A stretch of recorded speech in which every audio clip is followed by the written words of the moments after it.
अस्सलामुअलैकुम, एक बार फिर से खुशामदीद मेरे इस लाइव फेसबुक सेशन में। मैं हूं मोहम्मद इमरान, इंटरव्यू वाला, और आज की इस वक्त की मेरे प्रोग्राम की जो मेहमान है, बहुत ही ज़बरदस्त और कमाल और दिलचस्प शख्सियत मोहतरमा रूहानी बानो, जिनका ताल्लुक माशाल्लाह कराची से है, लेकिन वो इस वक्त न्यूयॉर्क यूएसए में मुकीम है।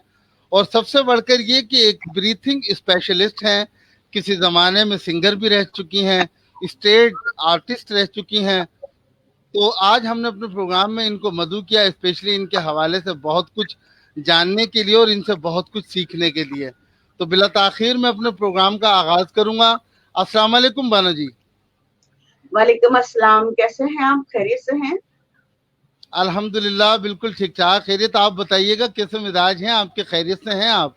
हाँ, मैं बिल्कुल ठीक हूँ माशाल्लाह। सब खामोशी है बाहर और हम इंटरव्यू पे बैठे हुए हैं, बात कर रहे हैं। मैंने कहा चलो अच्छी बात है कि बाकी मसरूफियत में तो इंसान इतना टाइम निकालना मुश्किल हो जाता है, बट सही। जैसे भी खामोशी है तो हम लोगों को आपस में बात करने का मौका मिल गया है और हम लोग एक दूसरे से अपनी क्वालिटीज को शेयर कर सकते हैं कि अगर आपके पास कुछ ऐसा है तो आप मुझे दे दो।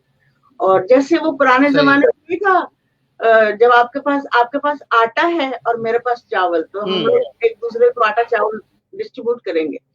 तो इसी तरह अगर आपके पास कोई नॉलेज की स्टफ है तो हमें एक दूसरे को शेयर करना चाहिए। जी,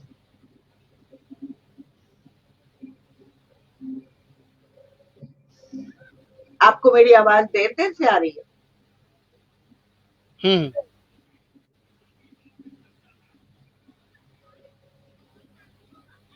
सही, जबरदस्त। बहुत ही प्यारी और जबरदस्त मस्बत बात कही आपने। तो यहाँ पर मैं चाहूंगा थोड़ा सा बकौल आप अपनी जबानी भी मेरे तमाम तो देखने वाले नाजरीन को, जो इस वक्त हमें बराह रास्त देखेंगे या जो बाद में हमारे इस प्रोग्राम को रिकॉर्डेड देखेंगे, अपनी जबानी भी अपने एक जामे तारुफ करवाइएगा, ताकि मेरे नाजरीन जान सकें कि रूही बानो कौन है, कहाँ से हैं, क्या करती हैं, वगैरह वगैरह। मैं रूहानी बानो हूँ और मैं न्यूयॉर्क में रहती हूँ और मैं बहुत फेमस रही हूँ पाकिस्तान में।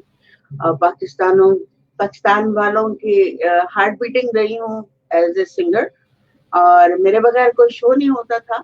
और अनवर मकसूद मेरे बारे में लिखते थे कि कहीं बड़ा अजीब लिखते थे कि भाई कहीं पुरसे में भी जाओ तो पूछते थे लोग रूहानी बानो आ रही है, तो नहीं आ रही तो हम नहीं आ रहे, तो लाइक जोक करते थे वो। तो वो रिटर्न में लिखा हुआ है अखबार के अंदर। तो फिर चेंज हुई थोड़ी सी लाइफ, इधर की तरफ रुक किया, तो फिर यहाँ पे मसरूफियत होगी और थोड़ा मेकअप वेकअप का था। यहाँ तो काम करना पड़ता है, यहाँ आपके पास देसी फील्ड तो है नहीं कि आप डायरेक्ट वहां से आए तो यहाँ पे अपनी फील्ड में घुस गए। तो दूसरी फील्ड क्या हो सकती है कि सर्वाइवल हो आपका और अच्छा आप फीडिंग कर सकें, बच्चों को खिला पिला सके, स्कूल भेज सके। स्कूलिंग तो यहाँ पे बहुत अच्छी है, फ्री है, बट स्टिल रेंटल होता है, बिजली का बिल, ये वो बहुत सारे बिल्स होते हैं। तो उस सर्वाइवल के लिए फिर बंदा सोचता है कि चलो भाई कुछ करो। अब मेकअप का था, मुझे आता था, बाकी मैंने लर्न कर लिया, बड़ी मेहनत से लर्न किया, बड़ी स्ट्रगल हुई मुझे उसमें, और मैंने हंसते हंसते उसको एंजॉय करते हुए सीख लिया। सीखते सीखते फिर यहाँ फिर लाइफ मुझ में आ गई। अब आपके सवाल होंगे तो मैं उसके जवाब दूंगी। मैं अपने बारे में बस यही बता सकती हूँ कि बस जो मुझे चीज जुनून की हद तक शौक चढ़ता है तो मैं फिर सीखती हूँ और पीछे नहीं हटती। कमिटमेंट अगर कर लिया, चाहे दूसरे के साथ या चाहे अपने साथ, वो पूरा करती हूँ। ये मेरे कैरेक्टर का पहला गुड पॉइंट है। इसको मैं पॉजिटिवली अपने बारे में बताऊंगी कि मैं कमिटमेंट के मामले में बहुत ज्यादा फेयर हूँ। या तो मैं नहीं करूंगी कमिटमेंट, और अगर मैंने कर ली तो फिर मैं अपने आप की भी नहीं सुनती।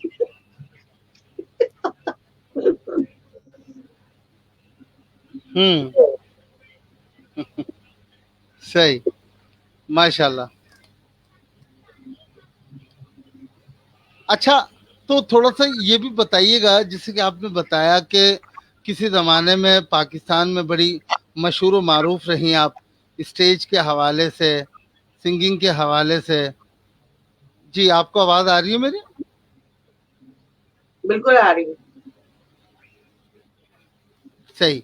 तो जैसे कि आपने बताया, तो आजकल आप अमेरिका में, न्यूयॉर्क में मुकीम हैं, तो उस जमाने से अब तक यहाँ पर आप किस तरह से पहुंच गई, और अब उस जमाने माजी को जब याद करती हैं तो कैसा लगता है, इस बारे में बताइएगा।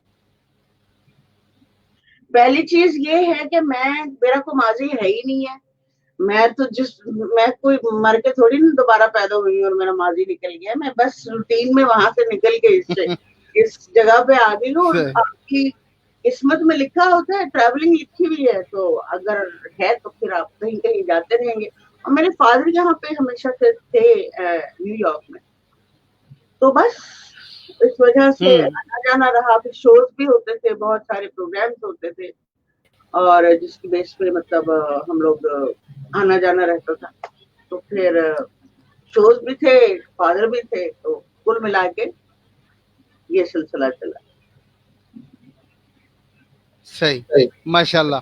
अच्छा, आजकल जैसे कि अबाउट टू ब्रीथिंग स्पेशलिटी जो आपकी है, तो इसके बारे में बताइएगा। मैं ये जानना चाहूंगा आपसे, ये मतलब क्या आपके पास पहले से ये स्पेशलिटी थी ब्रीथिंग के हवाले से, या ये अमेरिका में, न्यूयॉर्क में जाने के बाद आपने इस हवाले से कुछ सीखा, या कोई सर्टिफाइड इस टाइप का कोई आपका कोर्स है या कोई ट्रेनिंग है? एक्चुअली ये सर्टिफाइड होने के लिए है ही नहीं है। इसमें एजुकेशन नहीं होती, इसमें प्रैक्टिस होती है। और अगर प्रैक्टिस को डिवाइड कर दिया जाए तो of course you can say first grade, second grade, third grade, अगर उसको डिवाइड किया जाए। फर्स्ट ऑफ ऑल, आप खाने को डिवाइड करके नहीं खाते कि मैं अभी इतना खाऊंगा, फिर आधे घंटे बाद इतना खाऊंगा, फिर आधे घंटे बाद। ये it's your body and mind. लोगों ने इसको डिस्ट्रीब्यूट कर दिया है और क्लासेस बना दी गई है जो बिगिनर्स के लिए क्या है। ये तो स्कूल नहीं है, इट्स यू। आप हो, आपने अपने आप को कितना अवेयर करना है, कितना क्लियर करना है अपने माइंड को। जितनी मेहनत करते चले जाएंगे उतनी आपकी अवेयरनेस होती रहेगी। जो मेरे पास लफ्ज है जागृत होती रहेगी। ठीक है, मैं इसको इंट्रोड्यूस करवाना चाहूंगी। ये बहुत पुराना लफ्ज है। अवेयरनेस तो अभी, अवेकनिंग अभी आ गया है, बट जो इसका राइट वर्ड है वो जागृत है।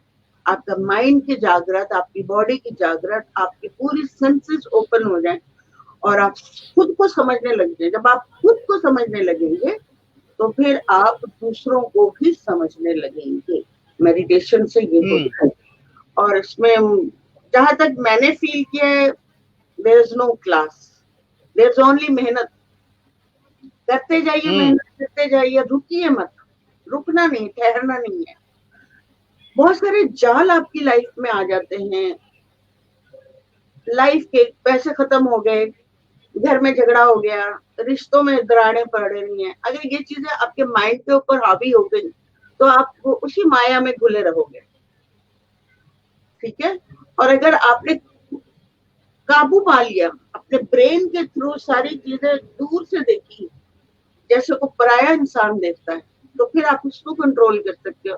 अगर आप अटैच हो जाते हो तो आप निकल नहीं सकते। अगर आप डिटैच होके देखते हो अपने ही प्रॉब्लम्स को, तो आप उस प्रोसेस से निकल के अपनी अवेयरनेस, अपनी अवेकनिंग कर सकते हैं। सही, बिल्कुल। अच्छा बानो जी, थोड़ा सा ये भी बताइएगा, बहुत सारे लोग योगा करने को तरजीह देते हैं, बहुत सारे लोग मराकबा करते हैं, कुछ लोग मेडिटेशन, विपाशना करते हैं। तो मतलब आखिर देखें, ये जब अलग अलग चीजों के बारे में हम सुनते हैं और देखते हैं इंटरनेट पर इस हवाले से मवाद, तो थोड़ा सा कंफ्यूजन भी होती है यहाँ पर कि आखिर एक्चुअली किया क्या जाए और इन सब चीजों का आखिर मकसद क्या है। थोड़ा सा इस हवाले से एक्सप्लेन कीजिएगा। बिल्कुल, मैं बहुत इम्पोर्टेंट क्वेश्चन है आपका, और ये बहुत अच्छा किया आपने ये क्वेश्चन किया है, क्योंकि लोग वाकई कंफ्यूज हो जाते हैं कि ये मेडिटेशन एक अलग चीज है, विपश्यना एक अलग चीज है, और ध्यान एक अलग चीज है, और मुराकबा एक अलग चीज है। एक्चुअली कुल मिला के पानी जो है, आप मुख्तलिफ डिफरेंट कलर की गिलासों में पानी पी रहे हैं, सही, ठीक है।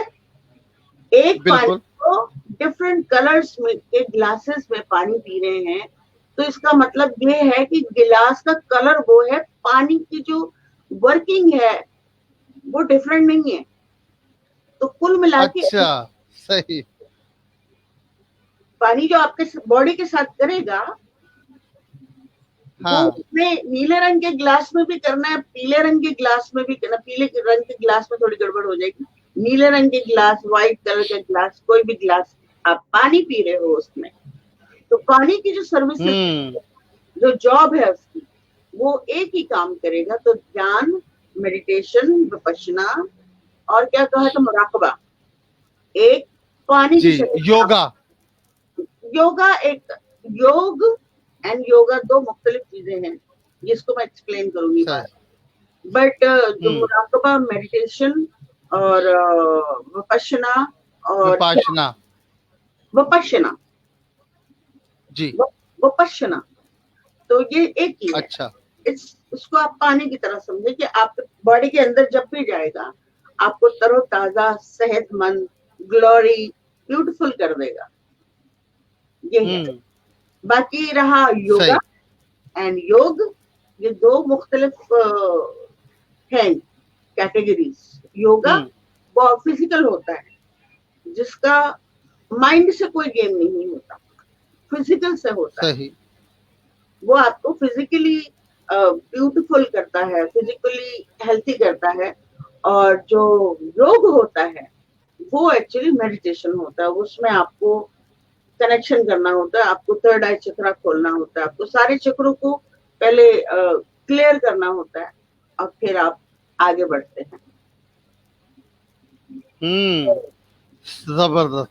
अच्छा, तो मैं थोड़ा सा ये भी जानना चाहूंगा आपसे बानो जी, कि आज से गुज़िश्ता अगर हम 10-15 साल, 20 साल पहले पीछे की तरफ नजर दौड़ाएं, तो उस वक्त हमें इन चीजों के बारे में पता तक नहीं था कि मेडिटेशन, ध्यान, मराकबा ये क्या चीजें हैं, और या फिर शायद उस वक्त अवेयरनेस बहुत कम थी लोगों में। तो अब ये दिन ब हमारे, दिन बढ़ते वक्त के साथ इन चीजों का रुझान बहुत बढ़ता जा रहा है। जी जी, तो मैं ये जानना चाहूंगा आपसे, आखिर इसका मकसद क्या है एक्चुअली, और इसका फायदा क्या है? इसका मकसद तो ये है कि एक आपके दो सवाल हैं कि ये क्यों मशहूर हुआ। पहले इसको हम नहीं जानते थे, और अब थोड़ा थोड़ा जानने लगे। आप अब भी नहीं जानते एक्चुअली। हम लोग फादर्स डे मनाते हैं, हम लोग मदर्स डे मनाते हैं। हिंदुस्तान में जब हिंदुस्तान पाकिस्तान एक था, पूरा एक ही खिता था, तो उस वक्त क्या मदर्स डे, फादर्स डे मनाया जाता था?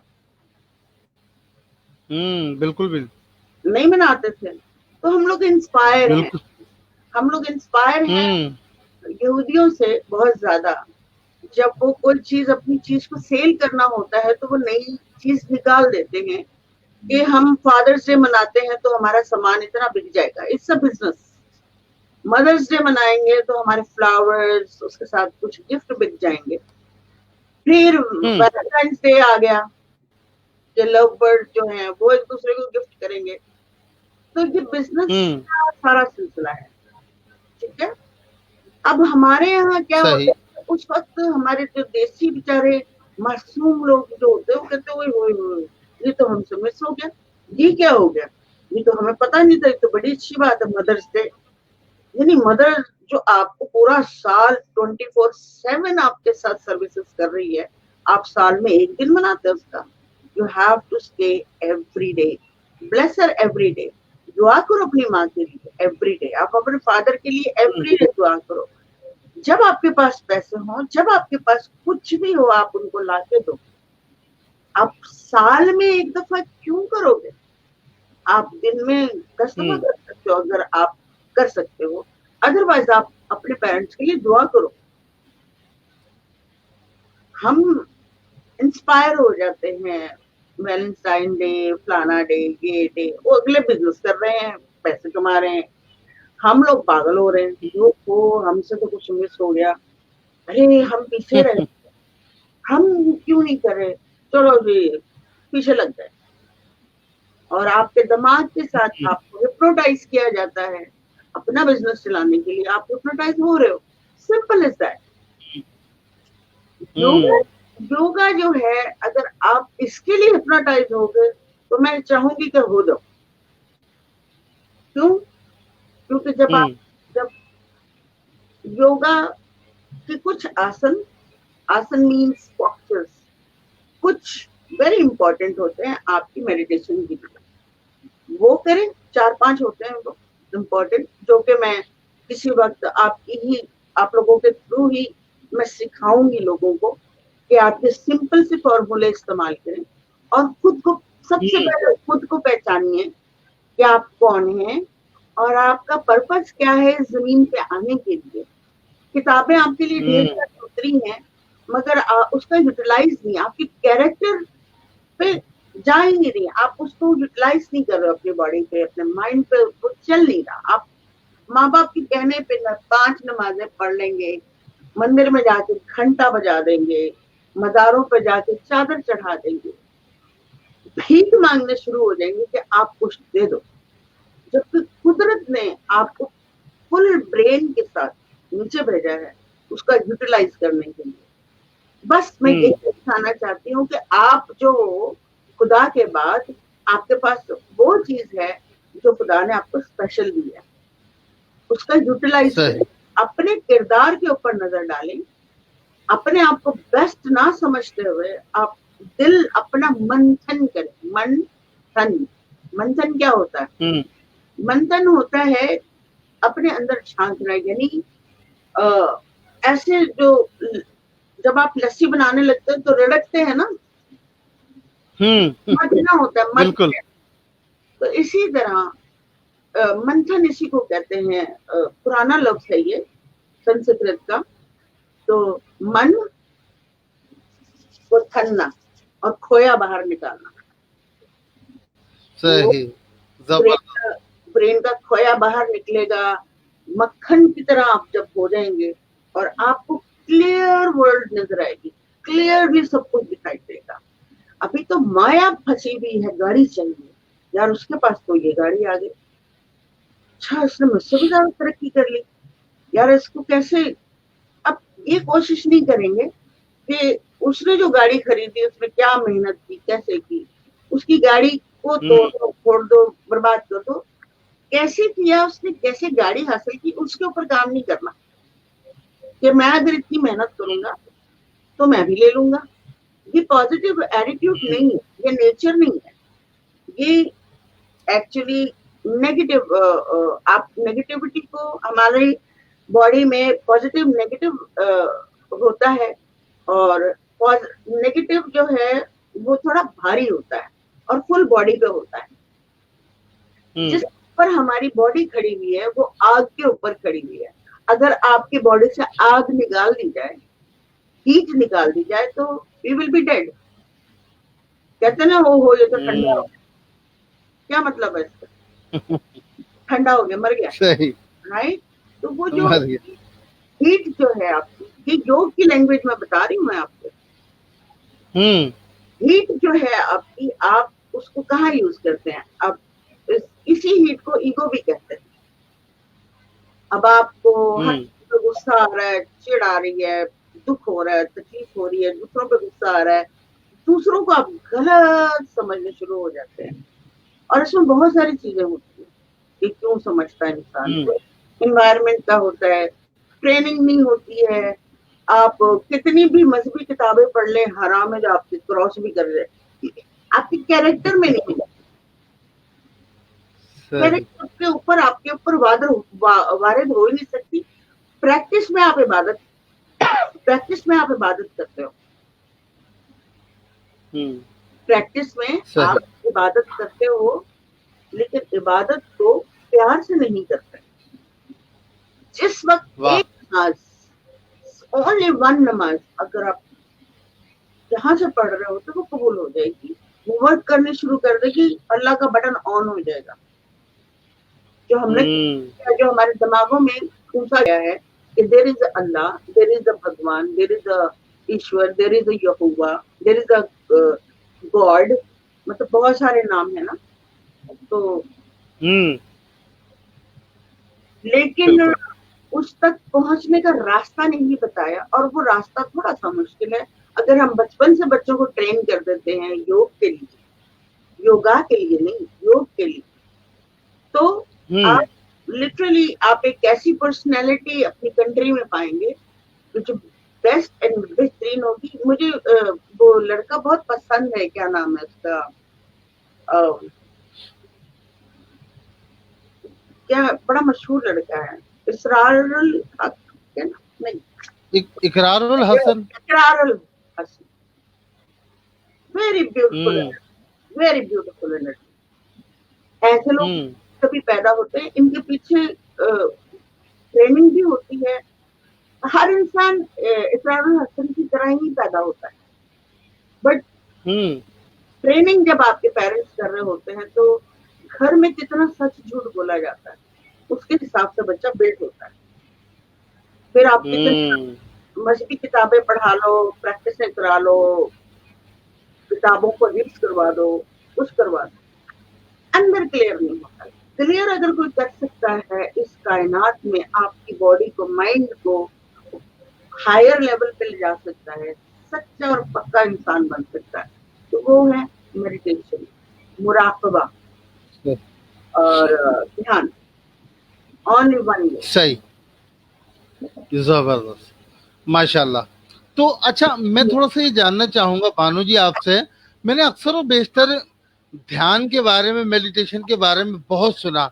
एक मर्तबा मैंने बजाते खुद मेडिटेशन करने की कोशिश की। आप यकीन कीजिए, जब आंख बंद करके अपनी सांसों पर तवज्जो देना शुरू की ना, तो 2-3 मिनट के बाद ही ऐसा महसूस होने लगा जैसे दम घुट रहा हो, सांस रुक रहा हो। ये इसकी क्या वजह है? आपकी उम्र क्या है? अल्हम्दुलिल्लाह तकरीबन 30-31 साल।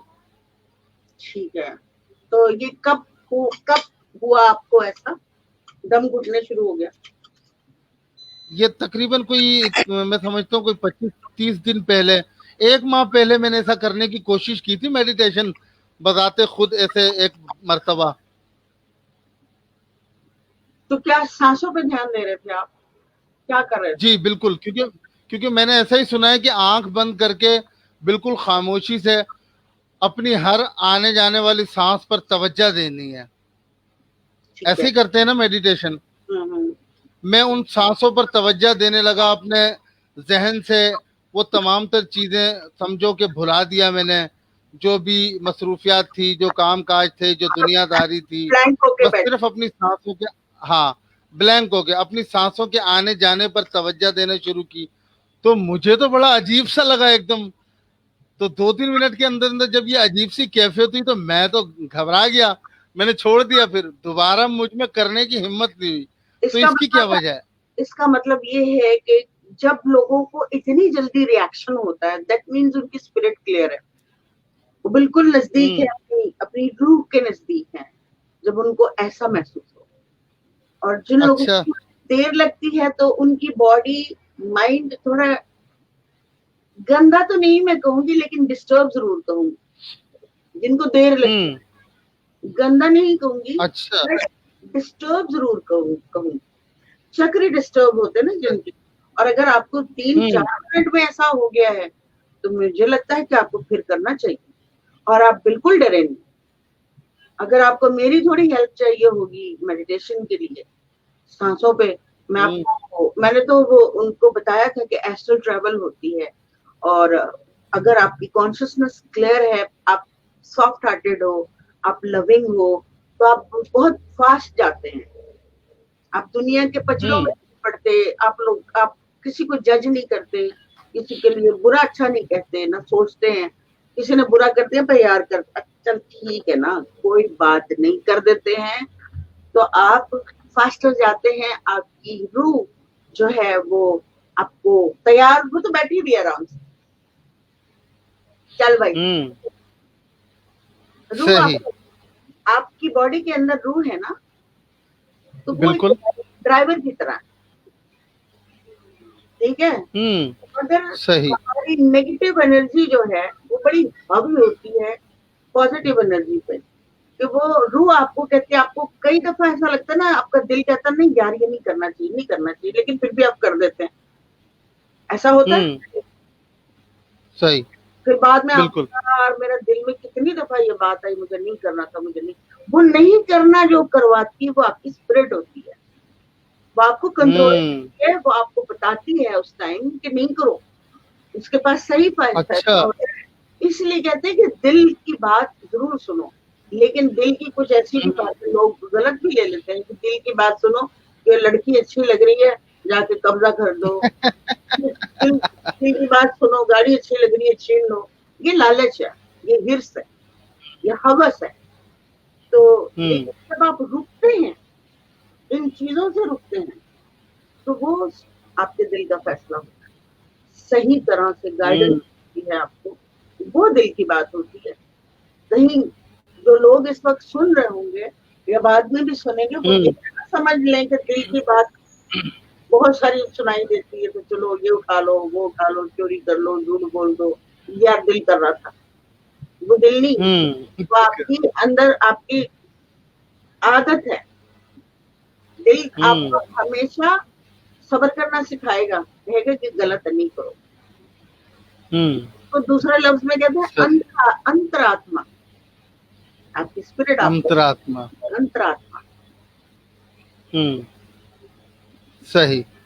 तो ये तो है। फिर मतलब दोबारा से अगर मैं ट्राई करूं तो मुझे तो फिर वही ख्याल जब आता है कि सांस का रुकना और जैसे कि सांस घबराहट सी होना, तो फिर हिम्मत नहीं होती, दोबारा कैसे करूं कोशिश। आपने इंटरव्यू नहीं सुना था? जी मेरे बेटे के बारे में मैंने बताया था, दाने लाओ, मैंने अपने बेटे के बारे में बताया था। तो मैंने ये बताया था कि मेरा बेटा 15 मिनट के अंदर अंदर उस जगह पहुंच जाता है जहां सांस लेते लेते सांस पर ध्यान दिया दिया दिया दिया, पेट की नाव तक गया। नाव से मुझे लगता है कि हर इंटरव्यू में मुझे ये एक्सप्लेन करना पड़ेगा, and I will keep it in my mind कि मुझे ये एक्सप्लेन करना है कि सांस लिया, आ रही है जा रही है सांस, सांस आ गई, सांस चली गई, सांस आ गई। तो एक वक्त ऐसा आता है 10-15 मिनट के बाद कि आपकी सांस जो है ना ऊपर ऊपर ऊपर ऊपर ऊपर बंद होना शुरू हो जाती, आपको महसूस होता है। आप नाक मुंह से सांस नहीं लेते, आपकी बॉडी सांस लेनी शुरू कर देती है, और वो मंजिल बहुत मुश्किल से लोगों को मिलती है। अगर ऐसा हो जाए तो आप डरे मत, घबराए मत, आपको कुछ नहीं होने वाला, आपका फायदा तो जरूर होगा लेकिन नुकसान नहीं होगा, क्योंकि आप सिर्फ सांस को वॉच कर रहे हैं, आप कोई एक्स्ट्रा ऑर्डिनरी कोई हरकत नहीं कर रहे हैं जिसकी आपकी बॉडी मुड़ जाएगी, आपका दिमाग खराब हो जाएगा, आपको कुछ नहीं होगा, आपको एनर्जी मिलेगी। अगर आपका थर्ड आई चक्र खुल जाता है तो आप कलर्स देख सकते हैं, जैसे कभी कभी वाजे तौर पे रेनबो आप देखते हैं ना, इंद्रधनुष, जी बिल्कुल, पुराना नाम उसका इंद्रधनुष है, और उर्दू में क्या कहते हैं उसको? रेनबो ही सुनने में आता है ज्यादातर। तो चलें, तो कभी कभी आपको जहां पे बहुत ही स्पिरिचुअल क्लियरिटी होती है, जिस जगह पे, वहां पे रेनबो बनती है, आप you can see with your eyes, ठीक है। और काफी जगह हमारी खराब होती है हमारी वजह से, हमने पोल्यूशन और ये और वो सब कुछ, आपको ये ज्यादातर चीजें पहाड़ों में, नदियों के किनारे के रेनबो नजर आएंगे, क्योंकि वहां की इन्वायरमेंट क्लीन एंड शफाफ होती है, तो वहां ये कलर्स आपको दिखाई देते हैं, इंद्रधनुष कहते हैं।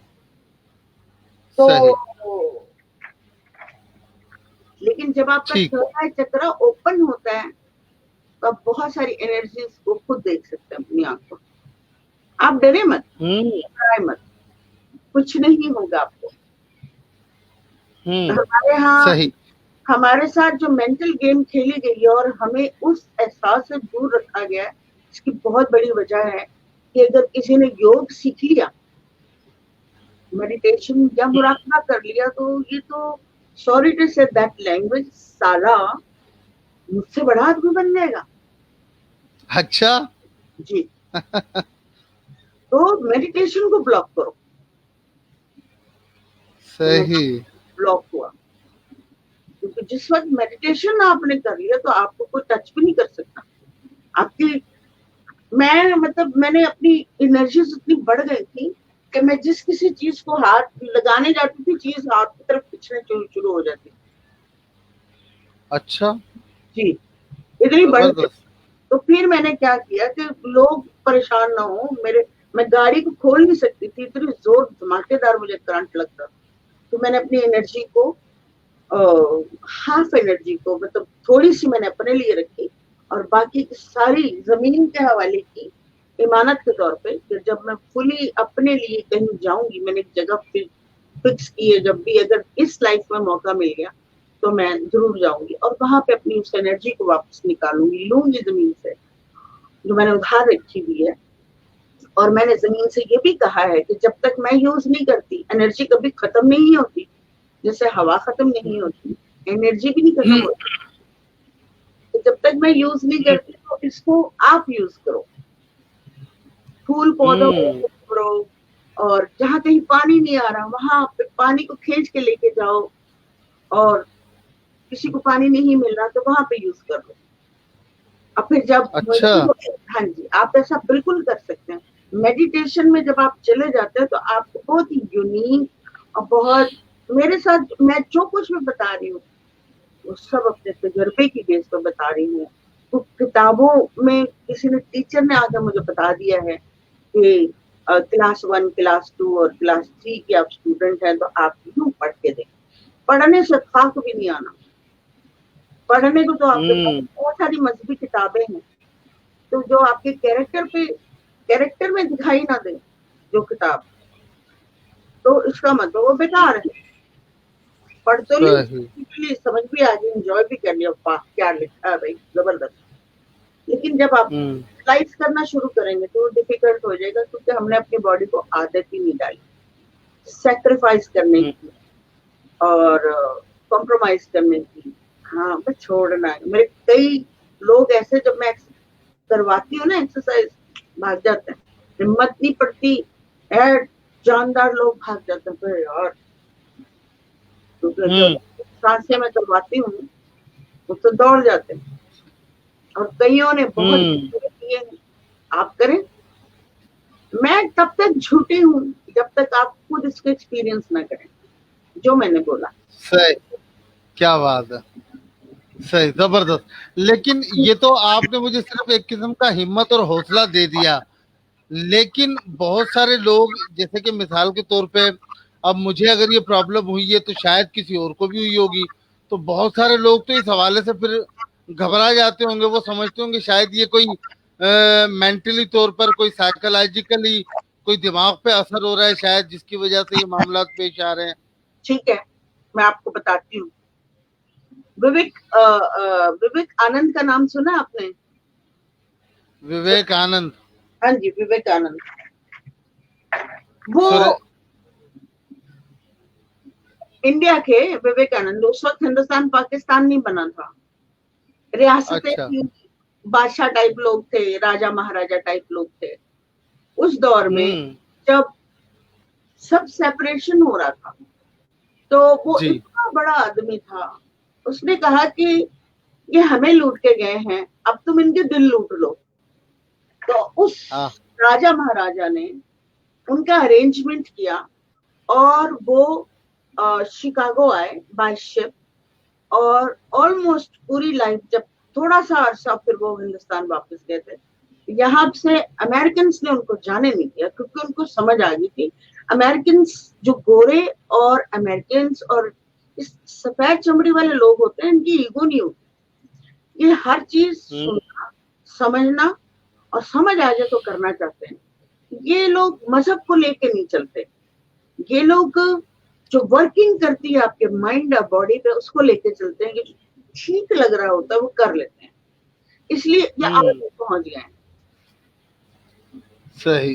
तो वो बंदे ने आके, सन तो याद नहीं है, वो आप गूगल करके देख लीजिएगा कि कौन से सन में, but he is the only first person जिसने इंट्रोड्यूस करवाया था अमेरिका में, शिकागो में, और तब से अब तक पूरी दुनिया में उस बंदे की वजह से पूरी दुनिया में ये योग फैला।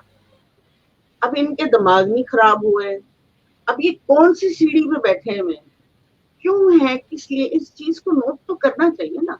ये यहाँ पे योग क्यों मशहूर हो गया और लोग क्यों करना चाहते हैं और क्यों रिस्पेक्ट करते हैं, मतलब दीवाने हो जाते हैं वो लोग, इश्क हो जाता है उन लोगों को। ये काम ही ऐसा है, जब आप करने शुरू करते हैं तो आपको इश्क हो जाता है, समझ भी आ जाता है। सही, जबरदस्त। अब बाकी ये, अगर आप डरेंगे तो बागर बिल्ला आ जाएगा, तो फिर मतलब कि आपके ऊपर डर सवार है, आप डर के हाथों मजबूर हैं। डर आपको काबू करता है, आपकी बॉडी को, आपके माइंड को। आप डर के ऊपर आइए, डर के ऊपर हाथ। तो उसको कैसे काबू करना? वेरी सिंपल, तो मुझे जो भी होता होने दो, ऐसी की तैसी, क्या मरूंगा नहीं। अच्छा, सीखूंगा, लर्न करूंगा, नुकसान तो होने वाला। मेडिटेशन, मुराकबे में नुकसान होगा आपको, हम सारी चीजें हटा दें, मुराकबा कर लें आप, वहां तसल्ली हो जाएगी आपको। मुराकबे में हम जी मुराकबा कर रहे हैं, तो मुराकबा क्या है? मेडिटेशन है, सिंपल। ठीक है, तो मुराकबा कर लें आप। बिल्कुल। आप मेडिटेशन ना करें, आप ध्यान ना करें, आप ये ना करें, आप वो ना करें, मुराकबा कर रहे हैं। मुराकबा क्या है? फोकस होना। किस पे होना है? तस्वीर पे हो जाए। वो ये कंप्यूटर का ये छोटा सा हिस्सा इसको सामने रख दे, इसको ऊपर फोकस हो जाए, तस्वीर पे हो जाए, या फिर आप सांस पे हो जाए। क्या नुकसान होगा बताइए मुझे? कुछ भी नहीं। तो अगर आप, नुकसान तो फिर क्या हो सकता है? कुछ भी नहीं हो सकता। बिल्कुल। आप जैसे डरे कि मेरी सांस को क्या हो रहा है, ये क्या हो रहा है भाई, ये क्या हो रहा है, तो आप उठ खड़े, घबरा के, तो पता नहीं क्या हो रहा है, होगा। अगर आपकी स्पिरिट क्लियर है तो वो होगा, फौरन होगा। मेरे साथ कई लोगों ने, मेरी कजन्स ने इवन मेरी देखा देखी कि चलो हम भी करते हैं, करके तो देखते हैं। मैंने जब करवाया तो उनके तो वो चली गई, ट्रांस में चली गई। उनको जब ब्रीदिंग के साथ मैंने करवाया, क्योंकि मैं सीधा वहां लेके जाती हूँ ताकि उनको विजन हो और अपने आप को पहचानने की कोशिश करें। लेकिन कई लोग पीछे हट जाते हैं कि नहीं नहीं, ये तो क्या नाम है, हमारी सिस्टम में नहीं है और हम बदल जाएंगे, हमारे साथ ये कुछ भी नहीं। आपकी बॉडी माइंड है, आप इसके साथ प्ले करो, अपने आप को जानने की कोशिश करो। आप कुछ और नहीं करते तो मुराकबा करो। मुराकबा भी यही है। मैंने अभी आपको थोड़ी देर पहले बताया ना, पानी को मुख्तलिफ गिलासों में डाल दो। पानी ने तो करना जो उसकी जॉब है, आपको तवानाई आग बुझानी है और आपको चाको चौबंद कर देना। तो मेडिटेशन, मुराकबा, ध्यान, सब एक ही है। चले, बहुत जबरदस्त मोहतरमा रूही बानो जी, बहुत अच्छा लगा माशाल्लाह आपसे बात करके। रूहानी बानो। हाँ, रूही बानो मेरी की बेटी है। चले, तो रूहानी बानो जी, बहुत अच्छा लगा माशाल्लाह बात करके, और एक हिम्मत और हौसला मिला आपसे खुसूसन इस हवाले से। और इंशाल्लाह मैं जरूर इस एतबार से ट्राई करूंगा फिर इंशाल्लाह आजकल में, और मैं आपको जरूर बताऊंगा कि फिर क्या कुछ मामला पेश आए। तो इंशाल्लाह लजीज मैं समझता हूँ मेरे तमाम तो देखने वाले नाजरीन के लिए भी आज के जो हमारा सेशन है बड़ा कारआमद रहा होगा। जिन लोगों ने बराह रास्त देखा है, जो बाद में रिकॉर्डेड देखेंगे, तो इंशाल्लाह लजीज इस एतबार से हम मुस्तकबिल में भी जरूर इसी टॉपिक से मुतल्लिक फिर दोबारा से सेशन जरूर करना चाहेंगे। मेरे पास टॉपिक बहुत कीमती है जो ह्यूमन नेचर पे है, और हम लोग कैसे बड़े हो रहे हैं और हमें कैसे बड़ा होना चाहिए।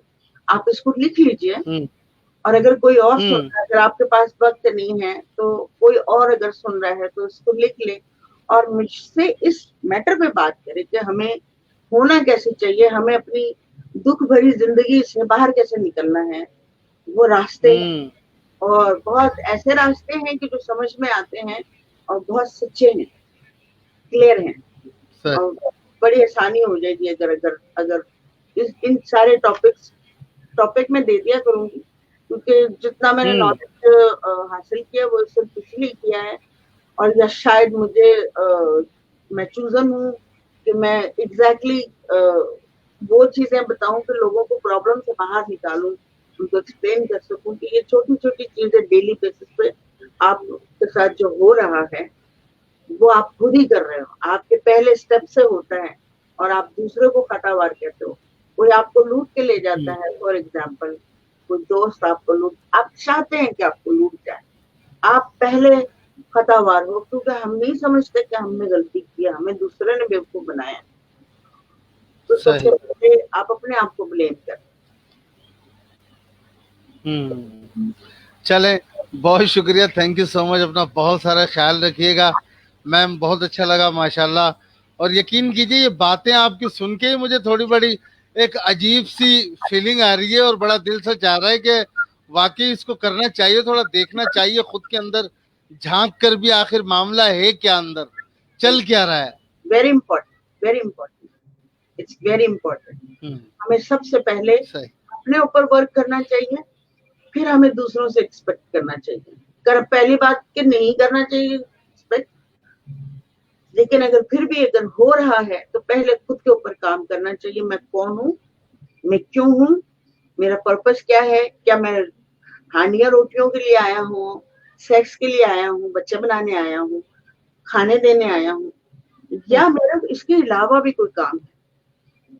ठीक है, इट्स वेरी सही, माशाल्लाह, बहुत शुक्रिया, थैंक यू सो मच, बहुत शुक्रिया, अल्लाह हाफिज। अल्लाह, गॉड ब्लेस। जी, साथ साथ मेरे तमाम तक देखने वाले नाजरीन का भी बहुत शुक्रिया। जैसा कि आपने बड़ी ज़बरदस्त किस्म की, मज़ेदार किस्म की, दिलचस्प बातें मोहतरमा रूहानी बानो जी से सुनी अबाउट टू मेडिटेशन, जैसे कि उन्होंने बड़े अच्छे तरीके से ब्रीथिंग के एतबार से एक्सप्लेन किया, और आपके अंदर की उस रूहानियत को मैं समझता हूँ अगर आपने बड़े गौर और तजस्सुस के साथ सेशन देखा होगा, या आप जो देखेंगे बाद में, तो बाकायदा तौर पर आपको महसूस होगा इन बातों को सुनने के बाद भी कि आपको ज़रूर ये कुछ करना चाहिए। मज़ीद इस हवाले से मैं इनकी प्रोफाइल आईडी को भी यहाँ पर मेंशन कर दूंगा, आप इनको फॉलो कीजिएगा, इनसे ज़रूर बातचीत कीजिएगा, इनसे सवाल जवाब कीजिएगा, ताकि मेरी तरह आपको भी ये बता सकें, समझा सकें। और जैसे कि बड़े दिलचस्प टॉपिक इन्होंने बताए, इन टॉपिक्स पर अगर आप इनसे बात भी करना चाहें तो तब भी आप इनसे ज़रूर रब्ता कीजिएगा, और मोहतरमा रूहानी बानो से वक्त लीजिएगा। तो इंशाअल्लाह लज़ीज़ मिलते हैं किसी नेक्स्ट सेशन में, मुझे दीजिएगा इजाज़त, तब तक के लिए अल्लाह हाफिज़।